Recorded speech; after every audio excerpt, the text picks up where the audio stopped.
Hello, everyone. I am excited to have yet another person with me today for my series on Black Women Philosophers. So I'm doing the series on Black Women Philosophers. Of course, I'm starting with my beloved Sisters, and so my guest today is another beloved Spelman sister. So I've already posted a conversation that I had with Dr. Lena Buffington and also with Dr. Spencer Neighbors. And so, Kris, I think you are the third Spelman sister that I'm talking to as part of this series. So, hello everyone. I'm Dr. Catherine Sophia Bell, and I'm a Black woman who did all the things that Black women are told we're supposed to do. I went to church, I got married, I had all the kids, I had all the degrees, the successful career. I had it all, and I felt trapped by all of it. So, I liberated myself and left all of those things. But we're not going to get into that today. We're going to get into the Black women philosophy thing today. So, I'm excited to just get into some conversations around like the Spelman experience, going to grad school in philosophy, the tenure and promotion process, the publication process, all of these things. And I'm excited to have with me today Dr. Kris Sealey to get into her experience in these areas. So Dr. Kris Sealey was born and raised in Twin Island Republic of Trinidad and Tobago. She earned her Bachelor's of Science at Spelman in mathematics, if I'm not mistaken, right? In Yep, no, you're not 2001. mistaken. We have to get into that as well, going from the mathematics major to the master's and PhD in philosophy at the University of Memphis. So she got her BS in mathematics from Spelman in 2001, then the master's in 2005, and the PhD in 2007. Dr. Sealey is author of Moments of Disruption, Levinas, Sartre, and the Question of Transcendence, which was published with SUNY University Press in 2013, and also Creolizing the Nation, which was published with Northwestern University Press in 2020. She is also co-editor of Creolizing Sartre, as well as Creolizing Critical Theory, New Voices in Caribbean Philosophy, which are both forthcoming with Rowman and Littlefield Press, so they should be out soon. She's currently professor of philosophy at Penn State University, and her research interests include critical philosophy of race, Caribbean philosophy, decolonial philosophy, and 20th century continental philosophy. Thank you for joining me today, Kris. Thank you so much for asking me to join you. This is a highlight of my week. I So, love it. I love it. Well, let's start. Of course, I mentioned at the top of this that you are one of my beloved Spelman sisters. So let's talk about your Spelman experience. And I'm curious about, the math major and then your general Spelman experience, your decision to major in math, and then also that decision to pursue graduate studies in philosophy. yeah. So like you said, right? So I sort of was born, raised, and came to adulthood, not in the United States. So I'm from Trinidad and Tobago. And then ended up at Spelman because a favorite high school teacher of mine was just kind of my ride or die for like pretty much my entire high school career, and kind of encouraged me to, you know, expand my net really wide. So the way it would work if you are trying to leave a place like Trinidad to pursue university in the United States, you write the Mhm. SATs, and do all those things. So I did that, and ended up at Spelman, because Spelman, gave me the kind of, financial package to make Mhm. that possible. So there was that, and I had utmost trust in this high school biology teacher. Shout out to Miss Mason if she ever happens to hear this. But Yes, anyway, shout out Miss so Mason. yeah, exactly. So I end up at Spelman, and actually I started off at Spelman as a biology major, Yes. pre-med track, right? Yes. Relatable Um, content.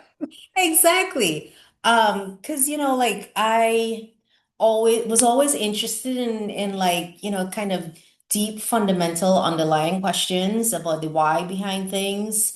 And so my high school brain and my high school education, especially in a place like Trinidad, made that point to the natural sciences. So this is Hmm. where I'm gonna get all these questions answered. So Hmm. there was that. At that time, my dad had passed away 2 years ago, and he succumbed to cancer. And so Wow. I really wanted, like, my plan for myself was to get a degree in biology and specialize in cancer research and, Mm-hmm. like, do my part in finding a cure for cancer. That was it. Wow. So that's where my headspace was when I ended up at Spelman. So that was first year, freshman year. And that got me to first semester sophomore year. Mm-hmm. And that's when I realized that as much as I found like biology and biologically oriented questions interesting, it didn't really get to that level of big picture, Mm-hmm. that sort of big picture understanding of the human condition. Because Mm, that is really what I was interested in, and that is mm-hmm. what I was always interested in, Yeah. right? And so I knew acutely that biology wasn't giving me those kinds those kinds of responses to the questions that I had, but I Mm-hmm. didn't know what to do with that Mm-hmm. for whatever reason. Because at the time, I was at Spelman, I was living in the United States, I Mm-hmm. was at an HBCU as, a person of color, and really having to understand what race was and the Mm-hmm. rules and regulation around racial formation in a brand new context like the United States. Mm-hmm. So Which was I was different than the overwhelmed. context in Very, Trinidad and yeah, Tobago. absolutely, absolutely. Which could be a whole different conversation. But um, so I had that going on, and that was a little bit overwhelming. I had a sort of jaded disappointment with the natural sciences. Mm-hmm. And so like with all of that combined, I needed to finish in 4 years because I was an international student, Mm-hmm. right? And I had funding and permission to be in the United States for that period of time. Mm-hmm. And so at that point, I sort of pivoted to what I knew that I really, really loved, which was math. Like Mm-hmm. I just had a sort of love in itself for math. Mm-hmm. Wasn't connected to any sort of career track or career plan. Mm-hmm. I said to myself, I'm gonna find something and focus on that something that I know that I love, Mm-hmm. to sort of just get me through these 4 years. Mm-hmm. So that explains the turn to math. Yeah. And it didn't disappoint. I've just always loved doing math. I love the systematicity. Mm-hmm. Interestingly enough, I love the respite of having a question and then getting an answer to the Yes. question, Yes. right? Yeah. So that was fun, but I knew that that was not really about the human condition Mm-hmm. in any real sense. So, Mm-hmm. but anyways, so like I get into my math major and I, start building relationships with the professors in the math department. Mm-hmm. Shout out to Dr. Shaw. I don't even know Yes. if she's still there anymore, but she's like an angel and a blessing in all sorts of ways. Um, so that was going on. And then as it also turned out, I was in the honors program at Mm-hmm. Spelman, Yeah. living in one of those LLC dorms. Mm-hmm. And so, there were sort of a set of core class requirements you had to take in the honors program. And to fulfill one of those, I Mm-hmm. ended up taking a philosophy class Mm-hmm. my first semester junior year, I think it was. So this was like in the second half of my Wow. time at Spelman. So it was pretty late. Mm-hmm.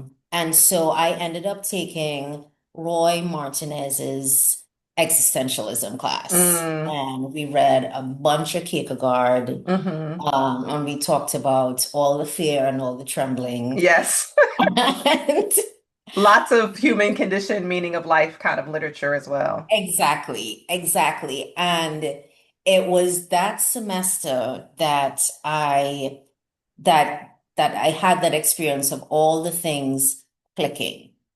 I was like, my brain was alive. I was thinking about questions in ways that I had never thought about it before. Um, and just feeling overwhelmed, but in a really alive kind of way. Like really rejuvenated intellectually. Um, and that's when I realized that, well, this is how I've been wanting to ask these questions all along, but not really having the language or just the know-how to kind of recognize it for what it was, which was philosophy. And so at that point, I'm like, yeah, this is what I want to do. I don't know how or in what capacity, but this is it. And but I was also almost done with Spelman, basically. I had Yeah. 2 more Because you said years that was left. your junior year. This was my first semester, the fall semester of my junior year. Mm-hmm. And I had this like really strict time limit, right? I was Yeah. an international student, and so there was no not graduated in time or Right. No anything like super that, right? senior fifth-year No, no, no, option. no, no. Yeah. Yeah. So it needed to get done in 4 years with Mm-hmm. the financial package that I had available to Mm-hmm. me. And so it was way too late to add on a second major or switch majors for a second time. Mm-hmm. So I had to sort of, to settle for a minor. Mm-hmm. Because I knew at the very least that I wanted to have something on my transcript to show that I was Mm-hmm. going to be taking all these philosophy classes. So I declared a minor in philosophy, and ended up sitting in and auditing way more classes Mm-hmm. than was required for the minor. Mm-hmm. I couldn't overload because it just was like all sorts of stipulations around Yeah.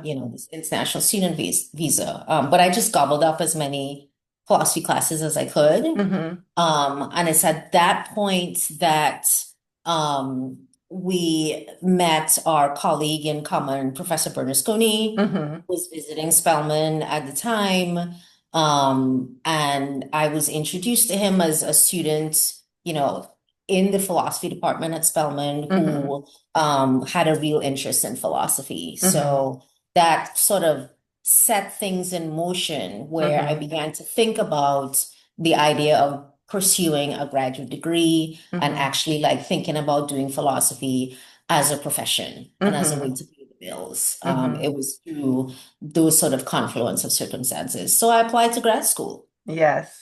with Well, a let's minor in philosophy. with a minor, you applied specifically to graduate programs in philosophy with a minor rather than the major in That's philosophy, absolutely correct. which I think Yes. is a testament to your brilliance and I, amazingness that I you, because philosophy can be very gatekeepy and in all kinds yes. of ways where it's like Yes. not only do they want a major in philosophy, but it's just like, were you doing the right type of The right philosophy and kinds of that kind of classes. thing? Exactly. And so, Exactly. so I think the fact that you were able to successfully apply with a major in mathematics and the minor in philosophy, again, I'm sure it helped taking the overload of classes and the number of classes that you took in philosophy, but I'm sure it also came through with like your writing sample and your letters of recommendation and Right. things like that. So I just want to Right. like highlight both. I appreciate you naming all of the kind of stipulations and rules and regulations you had to navigate as an international student within a particular timeline and like this shift from biology to mathematics to like, okay, I really want to do philosophy, but I don't have enough time to do the major, so I'll take as many classes as I can.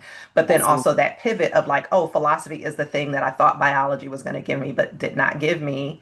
That's And right. let me go ahead and pursue philosophy. And doing that with even the minor in philosophy, which I've always been impressed with. The other thing that I've been impressed with is that I think people would assume with a mathematics major that you would have gone more analytic with like the Yeah. logic or that kind of thing. And so I love Yeah. that you ended up going. I mean, of course, Memphis was a pluralistic program where you could do analytic So, and continental. But right. so I don't know if we want to get into that now or if we want to talk about just that. Let's get into that No, now and then no, we can we talk can we about, can get into that now yeah, because there's things I could say. So I also had that assumption, yeah. right? So as I begin like figuring out, well, what is this thing called philosophy Mm-hmm. in a professional capacity, right? Like, Mm-hmm. how do you use this thing to pay bills and start a family, Right. right? And The so like material conditions part of the the human condition. material conditions part of the passion and the love. And so like in making that kind of discovery and trying to figure out how I would fit into that, that is also what I thought. So Mm-hmm. I started off at Memphis. I ended up, getting into the PhD program at Memphis. Mm-hmm. And I started off on the assumption that I would be developing AOSs and AOCs in analytic philosophy. So Mm-hmm. I took epistemology. I don't Mm-hmm. think I took logic that just yet. I Mm-hmm. took a philosophy of language Mm-hmm. class, right? So just like all the things. And and it was very reminiscent of doing math, right? Mm-hmm. There was like, but it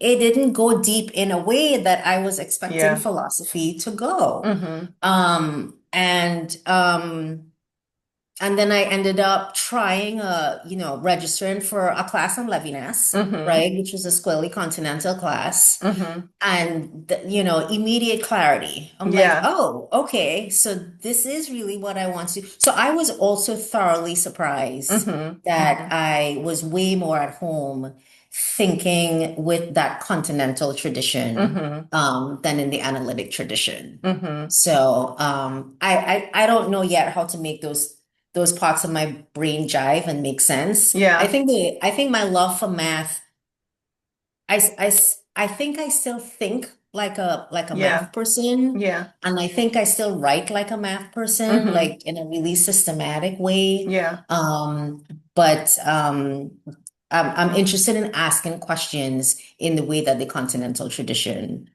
invites us to ask questions. Yeah. So, I yeah. love that distinction because on the one hand, I'm like, well, of course, if Kierkegaard and existentialism was kind of your entry point to the love of philosophy at Right. Spelman, of course, it makes sense that you're going to go with like a more continental tradition for graduate school. But the love of math and the systems, I think we think of analytic philosophy as being more kind of systematic, but continental philosophy also has its systems. Sometimes you have to kind of track them differently. Like they're not as Exactly. explicit, but there are definitely systems that are there as Exactly. well. But again, Yeah. for Yeah. you, and you said this like again at the beginning, if your entry point is really like the love of exploring the human condition, I do think continental philosophy offers different kind of methods and tools and resources within that tradition than the analytic. Not that the analytic tradition does not do that, and of course they're not mutually exclusive. Like I often say, for people who are Absolutely doing, if not. you're doing like feminist philosophy, critical philosophy of race, any of those things, you're constantly negotiating both traditions because you have people who were trained more analytically, who were kind of on the Mhm. forefront of some of that, like your Bill Lawsons and Lucius Outlaws and people like that, who are doing analytic philosophy that, kind of started to build that canon of like black philosophers and philosophy of race and those kinds of things, as well as the continental tradition. So you're kind of always already having to be pluralistic in a certain kind of way, which I think is actually helpful. Um, Hmm. but yeah, so Hmm. it makes sense that like again, if Kierkegaard is the entry point at That's Spelman, the entry point. that Yeah. you'll find your home with continental philosophy once you get into graduate school. Yeah. Yeah. No, that's exactly right. Yeah. So, yeah, and I think that this the compunction to kind of keep those things as separate as we tend to keep them Hmm. sometimes is just not very productive and Hmm. not a reflection of like what it is when we're doing Right. when we're trying to work through these like deeply human problems. Yeah. So, Well, yeah. and I think what you're also getting at is like, you're really driven by the question of like again the human condition. You're trying to make sense of the world in a particular kind of way, and it's like what resources are available to you in order to make sense of the world, and you're going to use Hmm. whatever tools and resources that are going to Are best equip you available. to explore those Yeah. questions without Yeah. getting caught up in like imaginary divides. Yeah, I Yep, love that. yep. Or homage to particular thinkers. I don't know if we Yes. could talk about that later, but I've I also am completely fine with, picking up a thinker that I think is helping me with a particular problem. Yes. And then when I'm on a problem that that thinker is not the best fit for, I'm Yeah. happy to put those books down and go find somebody else. Yeah. So being guided So by like again the deeper questions and not just the yeah, figures. yeah, Yeah. yeah. I I think love that. that's the kind of thinker that I could see that I am right now. Mm-hmm. Mm-hmm. Yeah. Yeah. Is there anything else you would like to share about just your experience? Because you've talked a little bit about this, but like your experience of doing grad school in philosophy. So you talked about like why Memphis became a choice because of just the connection with someone recruiting at Spelman Mhm. from Memphis. And you thinking going in, you probably would lean more analytic and then falling in love with the continental class on Levinas. But is there anything Yeah. else about your grad school experience that you would like to share?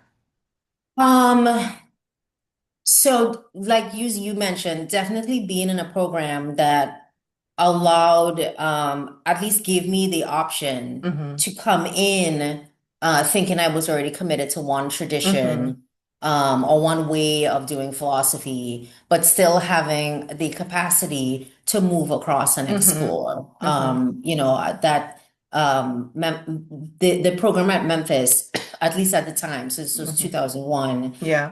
the way it was set up was really helpful for someone like me Mm-hmm. who could have been ended up pretty miserable, Mm-hmm. and jaded if, I didn't have that option to explore, Mm-hmm. and find a version of myself as a thinker Mm-hmm. that, I'm happy with. So there's Yeah. that. So there's that. So like, just, as folks are out there shopping around, Yeah. pay attention to that, because for some people coming in, they need that semester and year and a half Mm-hmm.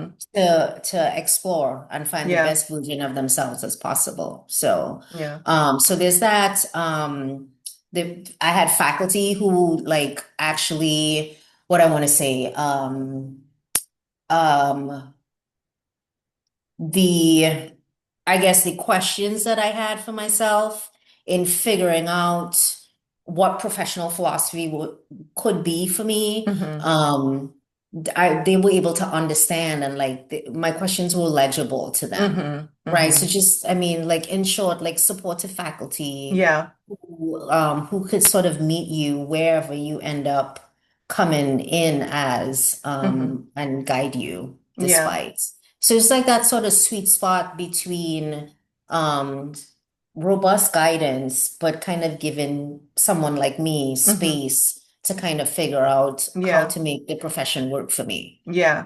was really important. Mm-hmm. So there was that. And then I would also say that, I guess going in, so this was also like like a signature of my graduate experience. So, like we said, I go into a grad program with a minor in philosophy, Mm-hmm. right? And so it was factually the case that what, other folks who majored in philosophy or came in with a master's in Right. philosophy, right? Their breadth of reading was way more expansive than mine. Mm-hmm. And if I allowed it, that would have that feeling of like not having what it takes to Mm-hmm. catch up and keep Mm-hmm. up, that would have taken me out of the program. Mm-hmm. Mm-hmm. If I didn't, if I couldn't, if I didn't know how to talk myself out of that. Yeah. And so I had to keep reminding myself that this was just, an accident of time. I just didn't have the time Yeah. that it took to read the texts and the figures that other folks have read, Mm-hmm. because they had time in a way that I didn't. And Yeah. like we said, I was pretty constricted.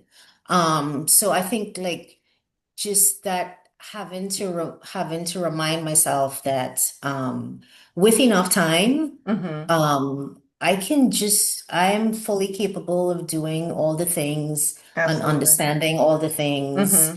and reading all the books that I need to read. And so Mm-hmm. I had to be okay with like running my own race, as it were, Yes. Yes. just running my own race. Mm-hmm.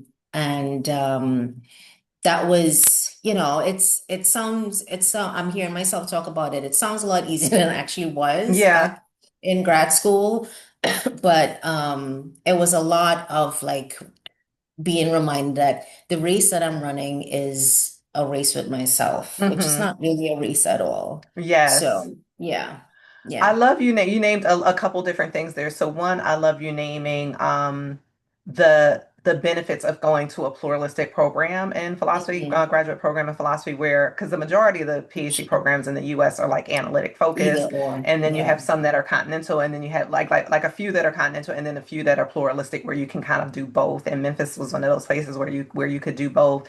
And so it just Mhm. gave you the kind of space and time to figure out, to go in expecting to want to do one thing and then figure out like, oh, that this other thing was a better fit. And I appreciate you Mhm. naming the supportive faculty because some people have had like terrible grad experiences where they did not feel supported by the faculty or they felt supported by the faculty and like their peers were throwing shade and we're haters and things like that, Yeah. right?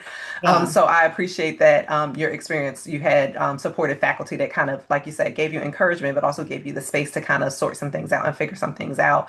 But I also appreciate you naming because there's a difference between going straight from undergrad into a PhD program, even with a major versus a minor in philosophy, and then certainly like a difference going in with a master's degree where you've gotten, like if you've gone Yeah. from a philosophy major where you've had so many classes and then you've had 2 years of a master's program and then you're starting a PhD program, like you said, it's just a different amount of space and time that you've had to read more text and be exposed to more things. And so I Mhm. really love you naming like, this is the fact of my experience and not comparing yourself to other people. And even naming why, like it sounds more simple now to go back and say it, but at the time it was difficult. Right. But I think it's so important to name that because I think graduate school, even under the best of circumstances, can raise a lot of fear, self-doubts, those kinds of things. And so it is important to kind of recognize that when that is creeping up and to have some kind of counter narrative or way of talking back to that to sustain Mhm. you through that. I think Mhm. sometimes when in a less supportive environment, there will be faculty and peers that may try to pounce on that and prey upon that. Um, Yeah. yeah, Yeah. Yeah. I mean, yes to all of that, yeah. right? And it's well, I mean, I say this to students that I talk to now, Mm-hmm. and I wish I had this language to say it to myself when Mm-hmm. when I was a student, Mm-hmm. which is that you said something it reminded me there is no sin committed in not having read a text. Mm-hmm. Mm-hmm. Right? Like if you haven't read a text, that's just it. You haven't read a text. Right. And It then doesn't you mean can you can never decide, read it or you will because we never have can never access to read it. it. It doesn't mean that when you read it, you won't develop just as sophisticated an understanding and analysis of the text. It is literally the accident and fact of time. Yeah. Right. And it's not a reason to feel like a failure Yeah. or that you're not ready or that you're not equipped. And it's Hmm. not a reason to make someone else feel like a failure Right. either. Right. It really is not. Like, okay, yeah. So my first year of grad school, I hadn't read Foucault. Hmm. Okay. So Right. like, how does that make me like a bad philosopher? I just Right. haven't read it yet. Right. Right. We'll get So, around to it. I will get around to it, like And then after you I read read it and all. you're like, I mean, okay. Yeah, exactly. Or not, right? You could be blown away, right? But it's like you get around to it. Yeah. So there's that. And it's Hmm. also the case too that there are also texts that you've read that other people haven't read. Yes. So there's That that part. piece as well. Like, That what are the part. texts we're using to shame people because they haven't read Yes. it? And Yes. what are the texts that folks find are like, they can dismiss. And if they haven't Right. read it, then it's fine. Yeah. Which, No, and I think so there's that in the ether as yeah. well. Yeah, I think that's very important because especially coming from Spelman, where it's Right. a much more inclusive curriculum in terms of what counts as philosophy, right? And I always Hmm. say, when you go to these like predominantly white institutions and philosophy programs, they tend to start your intro to philosophy with like the pre-Socratics and Thales. All we have from Thales is water. So my thing is, if Thales Waters counts, the bar for what constitutes philosophy is actually not as high as we It's think not it as is. high. This is And the so, point. and then Yep. also we tend to, or I tend to read a lot of figures who are not formally PhDs in philosophy as philosophers, right? And so you have a whole other kind of canon of text to draw from like a Black feminist tradition that you're going to get Hmm. exposed to, or even like an African diasporic tradition that you're going to get at Spelman College that your average student coming from a predominantly white institution getting a degree in philosophy has not been exposed to, right? So it's not that there's a lack of access to literature. It's just like whose canons were being read and whose weren't, and whose canons are being Exactly. upheld as like the Valued. canon. Yeah. Yeah. Yeah. Exactly. Right. And so, like, again, what do I need to read to get a robust understanding of the human condition? Hmm. Right. That's a loaded question. And it's Yeah. like how you answer that question always has an agenda behind it. Absolutely. And so like it really comes down to a question, this sort of gatekeeping, and it comes down to a question of like, what agenda are we using here Yeah. and how can we problematize it? So Absolutely. And Yeah. I often say, like any books that I've published, I usually have some kind of acknowledgement or preface that I draw as much from my undergraduate training at Spelman College with people like Beverly Guy Sheftall as Yeah. any of my graduate school training from my scholarship, right? Like my scholarship did not start at graduate school. Like what informs my scholarship and the questions that are important to me and the resources available to explore those questions really does go as much to Spelman as it does to, graduate studies. Grad So, program. yeah. Yeah, yeah, exactly. Yeah. Hmm. So that was like that's an enduring memory from my Yeah. graduate school time. Hmm. And so, and I hear students say all the time, like, I just feel lost. I don't know what to say. And Hmm. I'm like, that has more to do with the conversation than it has Yeah. to do with you. Yes. So, Well, and then a lot of these grad students are also fronting, right? So, like, I can remember being in it's grad that. school classes. Well, the thing is, like, they want to come off as knowing more than they actually know. And I can remember if Right. this was like maybe my first or second year of grad school where, I'm taking a class, I don't, it was maybe something with Kant was in there. And I'm like, am I reading the same book that they're reading? And then by the time I got to the end where I'm like working on my seminar paper and I'm doing more research and I'm seeing some of these like commentaries on the text. I'm like, oh, they just read this commentary that's like they're literally regurgitating somebody else's interpretation of the Take text. on Like the they haven't text. actually grappled with, like, I guess that was Chat GPT before Chat GPT was like Right. finding the critical commentaries on these philosophical texts. Right. And so it's Right. like, oh, they Yeah. have learned how to regurgitate a line on a text that is not actually their line, that like they haven't actually grappled with the text for themselves to figure out where they stand on it. They're just Hmm. regurgitating somebody else's position. And once I Hmm. realized that, I was like, oh, well, anybody can read the commentary, and you know what I mean? It's like it's a different thing If to they had it, if they if had they the if they time. had the time, if they knew it existed, whatever the case may Right. be. So yeah, a lot Yeah. of times people, it's usually the person who wants to sound like they know the most that actually knows the least in these spaces. Right. Right. Yeah. And they're Yeah. just, convinced that they convince other people that they know more than they do. But then when you Right. do your own, when you do sit with the text and everything, you're like, actually, they don't even know what they're talking about. Like this is not even Yeah. what this is about. Yeah. Yeah. And it's just wasted energy. It's wasted energy. Like not a lot of learning happens. Yeah. We end up like, castigating folks who have some really interesting things to say, Yeah. which is a detriment to everyone in the room. And Right. yeah, we Yeah. should just stop.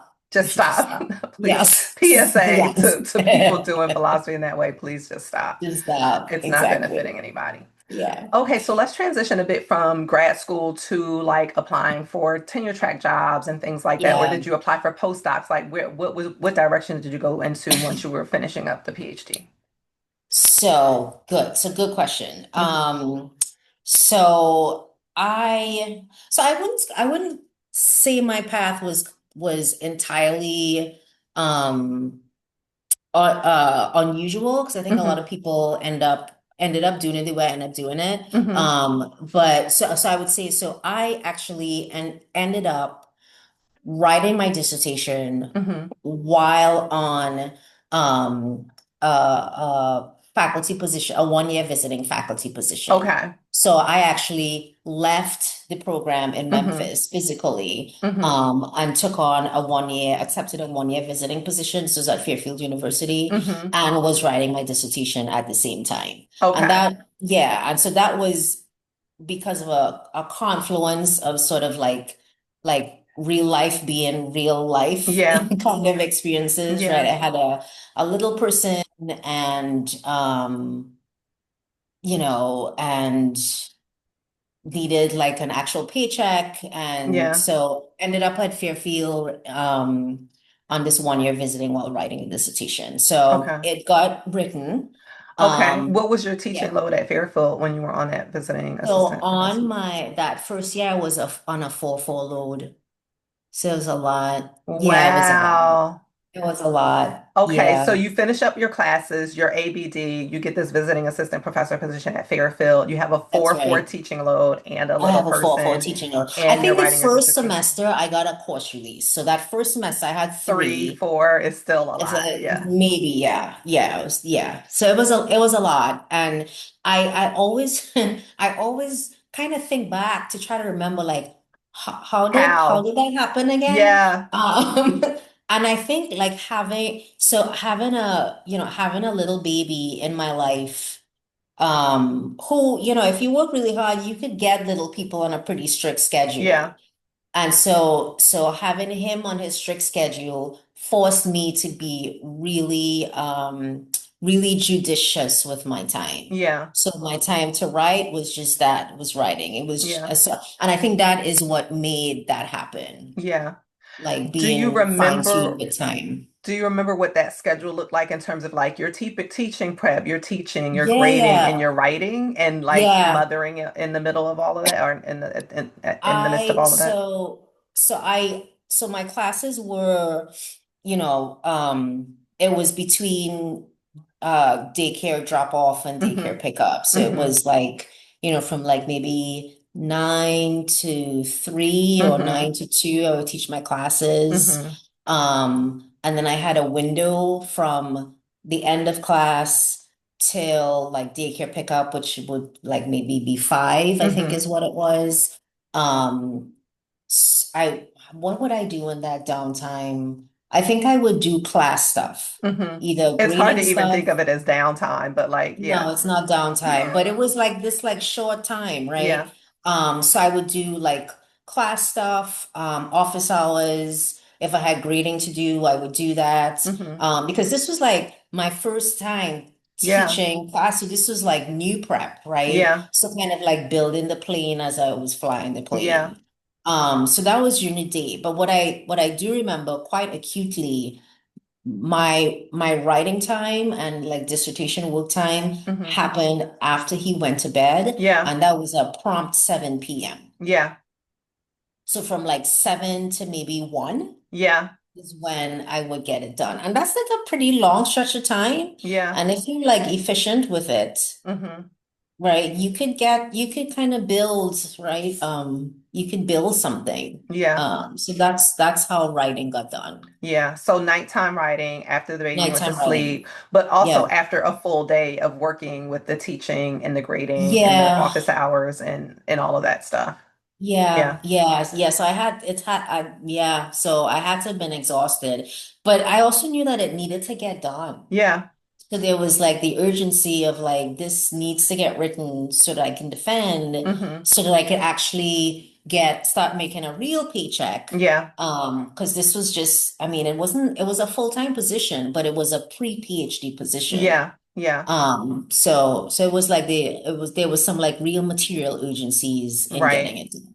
Right. So And then even in talking about the real paycheck, because what you're making as a graduate student is not significant, right? And then what you're right. making as a visiting assistant professor is more than you're making as a grad student, but not quite as much as you're making if you're Not in quite like as a much. tenure track position Exactly. or you have the PhD. Or So you it's have like the you're PhD. incrementally Yeah. like increasing your income through these Exactly. different positions. And also a theme Exactly. I'm hearing is like the you kind of stretching the constraints of time as much as possible, but also working within those constraints of time a certain Within amount. those constraints of Because this time. was the Yep. theme with like, okay, I had 4 years at Spelman and I had to finish, and it's like, Exactly. okay, I did, Yeah. I'm in grad school. I have this 1 year visiting assistant professor position where I'm teaching more classes, but I also like the dissertation has to get done, The and you get it dissertation done. has to be done. Yeah. Yeah, Yeah. So being as plastic as possible with that time that you have. yeah. Yeah.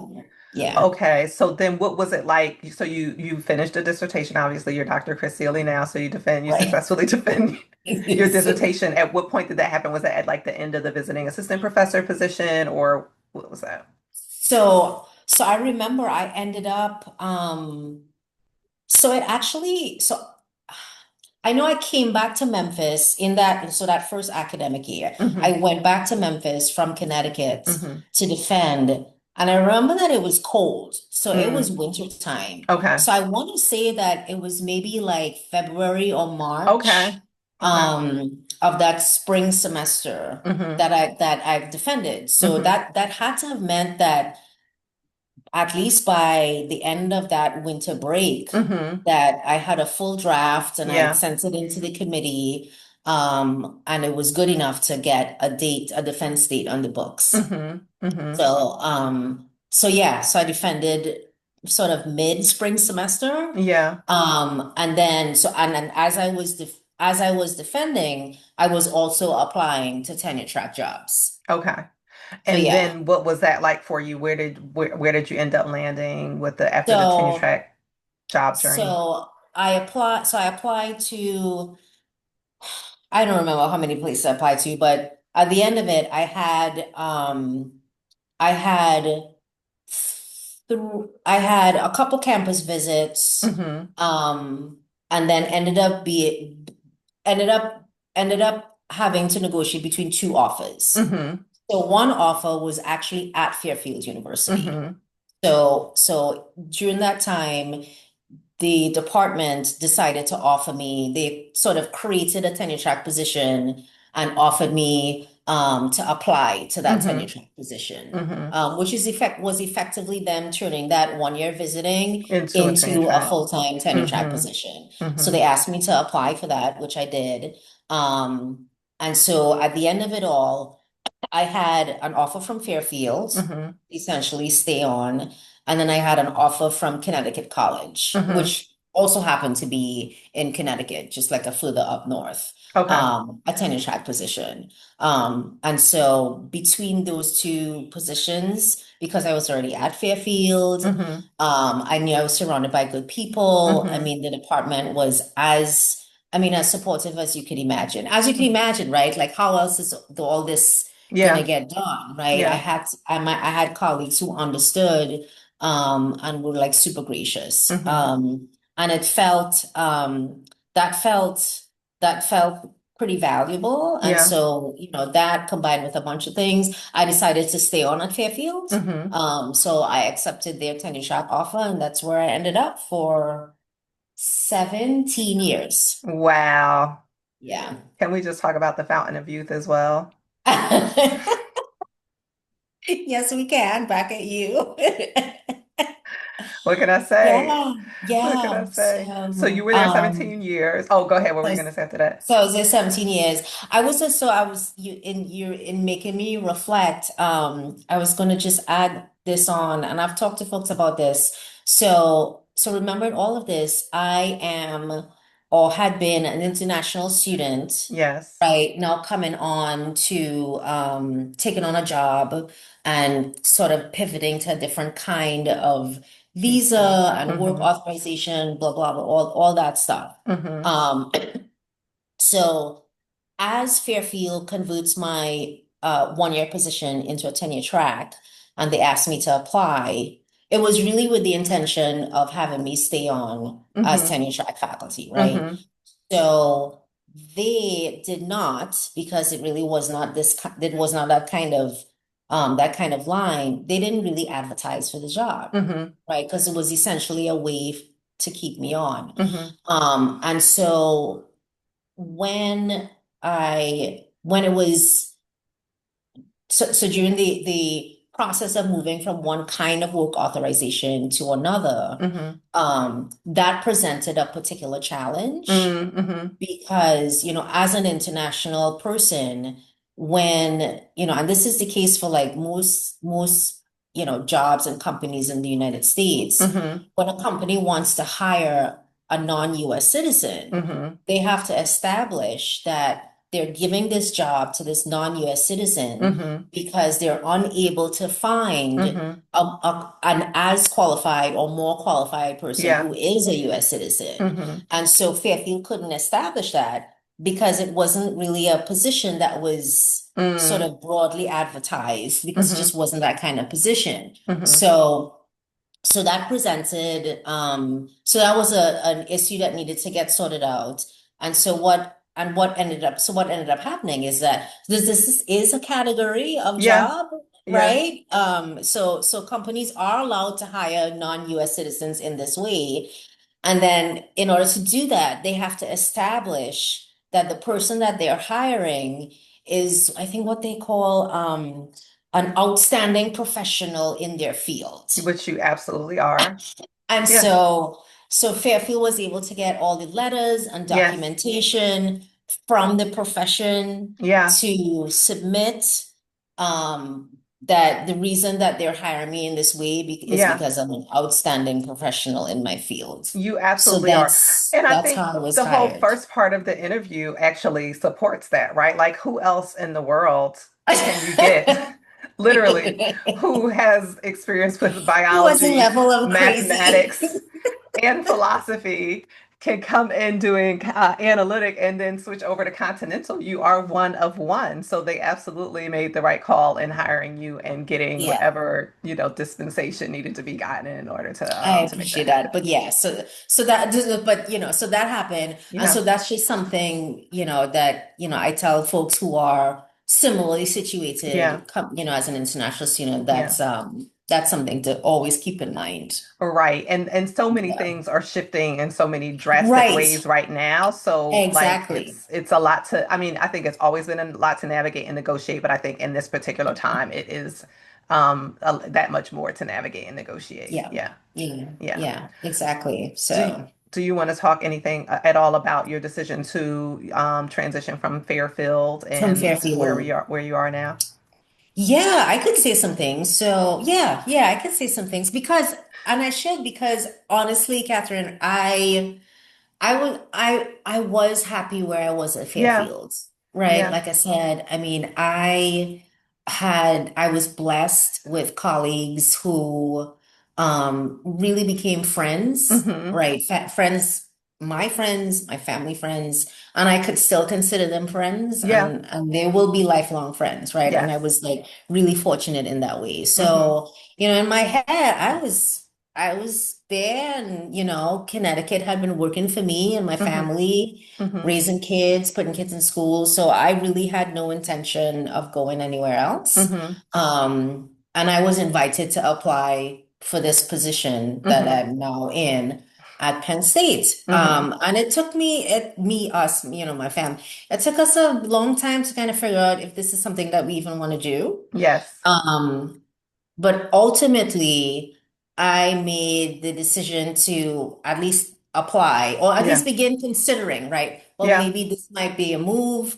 Um, well, for at least two reasons. One, um, I I I felt like the opportunity to work with grad students Mm-hmm. could be an exciting opportunity. Mm-hmm. Because Fairfield is an And undergraduate Fairfield institution. doesn't have a Yeah. grad program. And as I was at Fairfield, I was already working with grad students Mm-hmm. in On a different dissertation kind of committees and things. capacity, Mm-hmm. right? And like mentoring, and like I had no, I had established those sorts of relationships in the field, Mm-hmm. and had a good experience. Yeah. And so, the idea of like sort of officially working in that capacity Mm-hmm. with grad students, supporting dissertation work, learning from them in that, helping them with dissertations, et cetera, et cetera. Mm-hmm. I was like, you know what? That could be good for me at this Yeah. point. So Yeah. let me throw my hat in. Mm-hmm. Um, Catherine Sophia Bell, being a colleague of Catherine Sophia Bell is Yeah, also we just missed very each other, exciting. but But that's okay, because as yeah. it turns out, we don't need to be Right. We in the don't have to same be in the same department or institution institution to see each to other and hang out. collaborate Yeah. and be lifelong friends. So Exactly. there you Exactly. go. So that was it really. Yeah. And I do really like getting to work with grad students. Yeah. Yeah. So It's yeah. very different from It only is working with the very different. undergrads. It's a different kind of work, right? Yeah. So it's a lot of heavy lifting. Yeah. But I think the benefits is such that I made the right decision. Yeah. So Well, yeah. what I love about this is like it's not a situation where you're like, I'm jumping off of a sinking ship or escaping like a house No. that's on fire. You're like, I was actually very happy with my colleagues and with the institution. But there Yeah. was this other experience that I wanted to have that, the current institution could not offer because they didn't have a graduate program. And Yeah. what I also happen to know, another testament to your brilliance and genius and how beloved you are, is that Penn State went after you not once, but twice. Or two times, exactly. And the first time I wasn't quite ready. Yes, but two Yes, but it says a times. lot about you that you can like say no, no thanks, and they're like, it just makes them want you more. They're like, okay, what do we got to do to make this happen? So I'm glad they did what they needed to do to get you, and they Yeah, are very fortunate to have you. I appreciate that a lot. Yes, Thank you. you're So yeah. welcome. Yeah, so far so good, Yeah, I mean, it is State College, and there's that. that is just a very steep learning curve. So, Yes.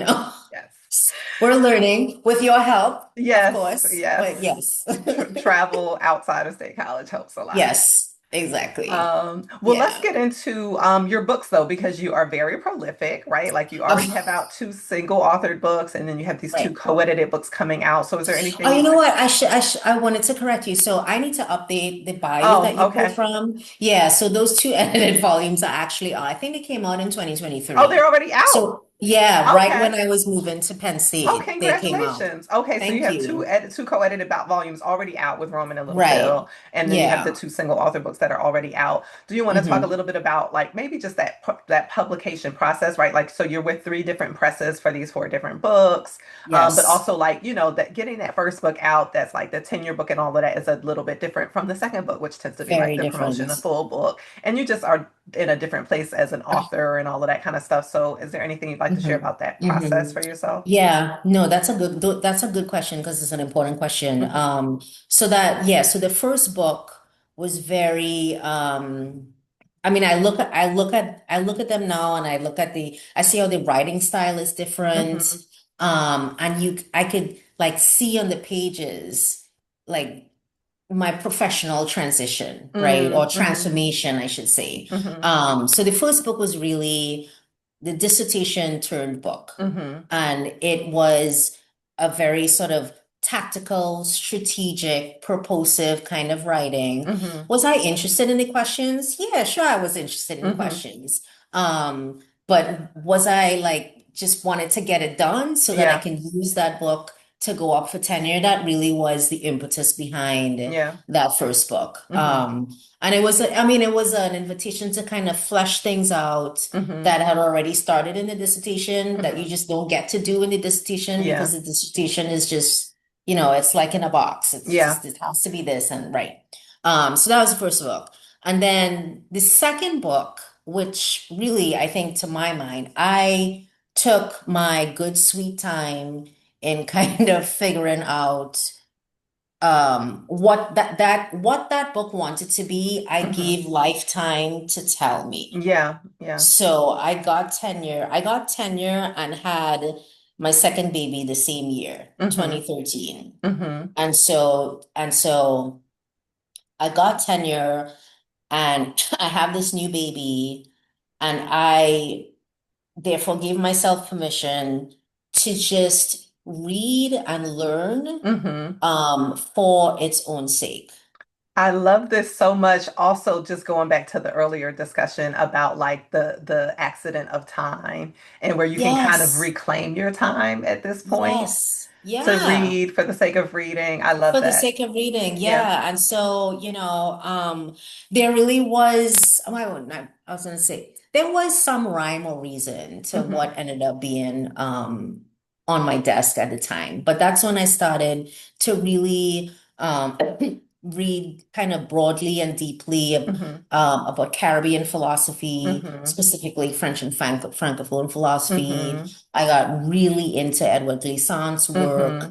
And it was just that process of like reading new things um, that was grappling with not completely different questions, but grappling with, I guess, the same questions around ethics and responsibility and like Hmm. subject formation in very different kinds of Hmm. ways. Just letting that process kind of flow and take me where it needed to take me. Hmm. That is how the idea for the second book Hmm. came into existence. Hmm. And so that book didn't get published. That book got published 7 years Hmm. after the 2013 book. Hmm. But it could have easily been 10. Like I Yeah. was not particularly rushed. Yeah. And so that second book got written um, in pursuit of I guess questions that was less pedantic and figure oriented Hmm. and less about like me showing that I have a developed expertise in a particular figure. Hmm. And it had much more to do with like wrestling with questions that really mattered to me Yeah. in Yeah. my life, like questions of belonging Hmm. and, homemaking and what does it mean to be at home in a place and Hmm. not, right? Those sorts of questions. Yeah. Yeah, so that's how that book got born, I should I say. love it. And was there Yeah. a reason that Northwestern felt like an especially good fit for that book? So at the time, so I met again by accident, met the who was at the time an editor at Mm-hmm. at Northwestern, Mm-hmm. Trevor Perry, who's no longer there. Okay. I met him at a SPEP Yeah. in that process. Mm-hmm. And in that conversation is when Trevor was saying that Northwestern who like their reputation is to kind of pump out this like really sort of traditional books in continental phenomenology, Mm-hmm. was very interested in um, I guess what you could call developing a line in critical phenomenology, Mm-hmm. right? So Mm-hmm. using that phenomenological method, Mm-hmm. but asking sort of more contemporary kind of true to life questions. Mm-hmm. Mm-hmm. And that sounded More kind of relevant exciting. questions. Yes, it sounded kind of exciting to me. So I had his card, and it was, so you'll find this funny story, story, a funny story, because another sort of happy accident. I was, um, I was just in that turn where I was both reading for fun, but I saw like the contours of a book project Mm-hmm. come in on the page. So Mm-hmm. I was like reading for fun, but just kind of taking notes and kind of Mm-hmm. keeping track of things. Mm-hmm. And this was like 2017, Mm-hmm.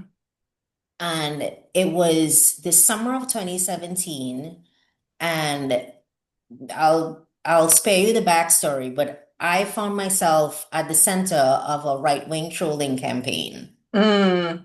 I So this remember was, talking about you this in remember that? Yeah. CBWP. Yeah. Right, exactly. And it was a time, and it like it kind of makes you sit and reflect. Mm-hmm. Why am I doing this? Because Yeah. like the stakes are high, Yeah. like really high. Like, Yeah. what is my purpose, right? Mm. Um, what is my purpose? Um, who am I in this profession? And like I use that kind of come to Jesus moment Yeah. because I was like lost. And I use that moment to send out a book proposal to Mm-hmm. Trevor. Yeah. I'm like, you know what? I'm gonna do what I know to do. Yeah. And like I like took a step back and I realized like I had all the material for a book proposal. Yeah. So I used that summer to send Trevor a book proposal, and he sent it immediately to, the editors at Northwestern. And within like 2 months, I had a contract. I love it. And that's how it ended up Yeah. being. So it just happened to be I had that awful experience, and at the same time I had Trevor's contact information, and we had a good Mm-hmm. conversation. And like I needed to do something to kind of like pull myself out of Yeah. that awful place. Yeah. And he just happened to be the one to get the proposal. Mm-hmm. And that's how it ended up being with Northwestern. Well, I love this because well, I think it's so interesting that you keep referring to things as like happy accidents or incident or this just so happened. But there is a certain kind of alignment, that has happened Yeah. in your life for things to really like, and it's not just like things magically are appearing out of the sky for you, but it's just No. like, you have showed up prepared in a particular kind of way and engaged in a particular kind of way with all of your brilliance and fabulous and amazingness.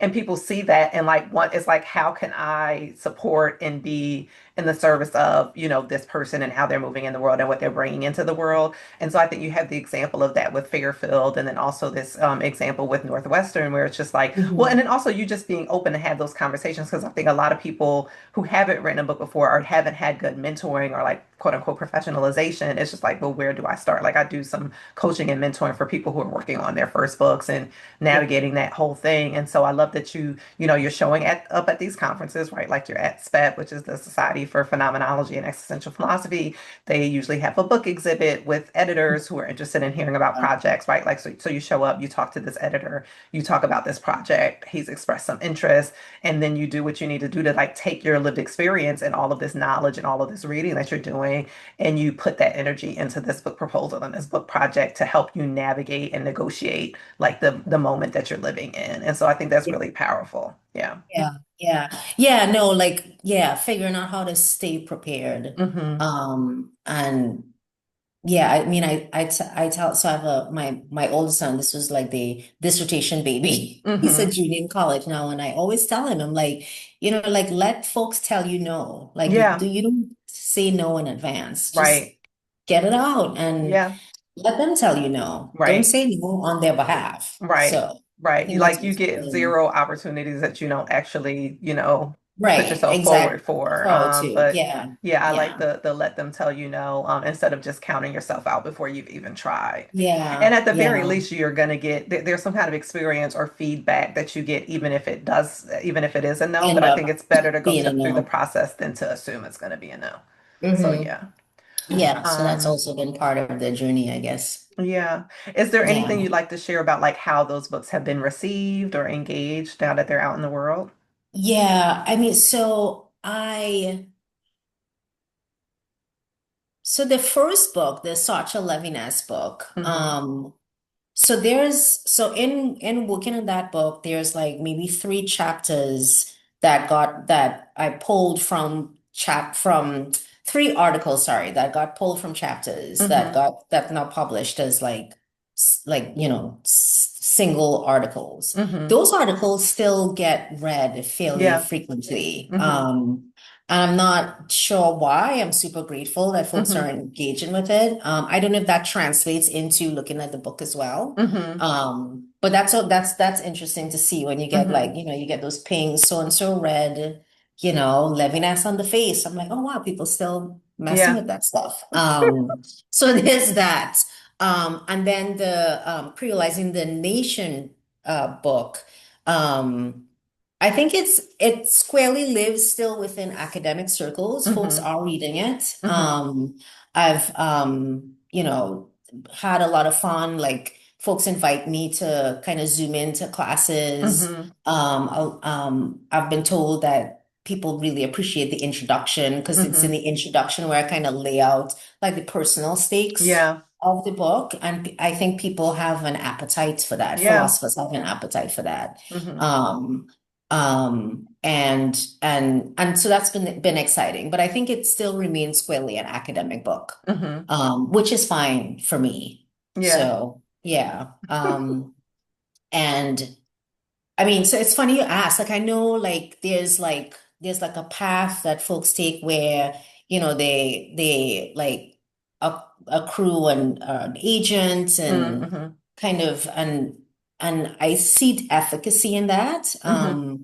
I do know also that it's a really different kind of life Mm-hmm. to be a writer and an academic in that way, and I haven't Yeah. taken on that kind of life, at least just yet. Yeah. And so yeah, so I've just kind of like let the book do whatever it will do, and Yeah. it's been doing good things, I Yeah. think. Yeah, I think it's good to name that as well, like what you wanted from it, what it's been doing, being happy with what it's been doing and what Yeah, it's done. And then yeah. thinking about like what you want to opt into and what you want to opt out of. Like a lot of times, there are whole machines behind people and projects that allow them to be a lot of different places. And I think this also goes back to your early point of like not comparing yourself to other people, because a lot of times when some projects are getting a lot of play. I mean, I think there are a lot of great projects that don't get any kind of press or publicity and things like that, and then Mhm, some not great projects that do, right? But mhm. sometimes it's just a matter of like the kind of publicity machine and other kinds of machines and working with Publicity agents and things like machine. that that can Yeah, make a difference with that. yeah. So it's good to name that as well for people to think about. And then also a lot of times for academics, like the academic book is doing a particular kind of work in terms of that tenure and promotion process. And it doesn't have to be Hmm. mutually exclusive, because I think some people have books that are academic but kind of reach a popular culture kind of Beyond audience. academia. Yeah, So I yeah. think it's thinking about like what is it that you want it to do, what's your intention behind it, and moving accordingly. So I don't think it's necessarily a bad thing to go the agent route or even to go a trade press route. But I Yeah, think again, yeah. it's thinking about how you're situated, because some institutions might want an academic press versus a trade press for a book. So those are other Mhm. like considerations to take. To But ask, yeah, yeah, yeah. yeah, The new book project, right? yeah. I think we chatted about this maybe before, but Hmm. so this new like very at the beginning stages project that I'm Hmm. working on Black Mothering. Yeah. I'm still trying to sit with those questions. Yes. Yes. It's, I'm not entirely sure what kind of life I want that book to Yeah. have. And I Yeah. think it's in large measure because I start writing books to wrestle with my questions. Yes. So this is Yes. the telos of the book. Yes. Like Yeah. I wanted to, I use the writing and the engaging with the scholarship to help me figure out things for Right. myself. Right. And And if then it it's benefits only other people, you're welcome. But right. And then it's only afterwards that, I mean, and one could say you could be more intentional at the outset, but yeah. that's just not how my operation Yeah. operates. Yeah. So yeah, I think yeah. it's good to name that too because I'm similar. Like it's like these are questions that it's the whole Toni Morrison and Alice Walker has a version of this. Like if there's a book you want to read that doesn't exist, you have to be the person to write it Yes, kind of thing. exactly. And so it's like Yes. I write about the things that I'm curious about, that I'm seeking understanding about, understanding that if I'm seeking understanding about this, there are other people. It's the same with any initiative I've ever done. Like I create the thing that I Hmm. know I need, knowing that if I need it, there are other people who also need this thing and can benefit from this thing. I think we are in this interesting era of Black motherhood and Black mothering, in terms of like really talking about that in a more, I mean, it's always been talked about, right? But I think there are like, I know multiple people who are interested in projects, like multiple Black women who are mothers who are interested in Hmm. talking about mothering, Absolutely. right? And so, like, of Absolutely. course, Annika's book recently came out, maybe earlier Which this and I year, yeah, Single and Black we've talked, me and Mother. Annika have talked, yeah. Yeah. And then I just saw somebody else post, it's an edited. Well, interestingly, the person posted like, this is the first book on Black mothering with a major press. And I was like, Mm. here's one by Annika, and like there's a whole Right. history of this. But I say that to say though, I do think it's interesting to see multiple, like I've been thinking about Black mothering. You're working on a book on Black mothering, and I have another friend, Jasmine, who's also thinking about this. So I'm excited to see that literature that comes out from different vantage points and different Yeah. disciplines Yeah. and different ways of approaching that question. So I'm excited about this next book project. Yeah. I am too. I Yeah. am too. And I think like the more we can write about it, the better. It needs to be Yeah, a full field because it's a big part of, kind of theorizing the Black experience. So it absolutely. needs to get theorized to the fullest. Yeah, absolutely. So yeah. Absolutely. So I look forward to talking more with you about that as that Yeah, progresses for and comes out sure. into the world. Is there Then we anything else can. that you wanted to share before we wrap up? Anything, just to give you flowers for all the things Oh, that you're doing and just kind of reminding all of us that we have the brilliance and the capacity to do the things that that makes our hearts sing. Like, yes. so just thank you for being that example. Thank So, you. and Thank for being you. my friend. Yes, yes. Well, I was excited. I was like, oh, I get to talk to Kris today. Yes, indeed. So it's always good to see you and catch up with you. And thank you for joining me. Yeah, for sure. Thank you for the conversation. My pleasure.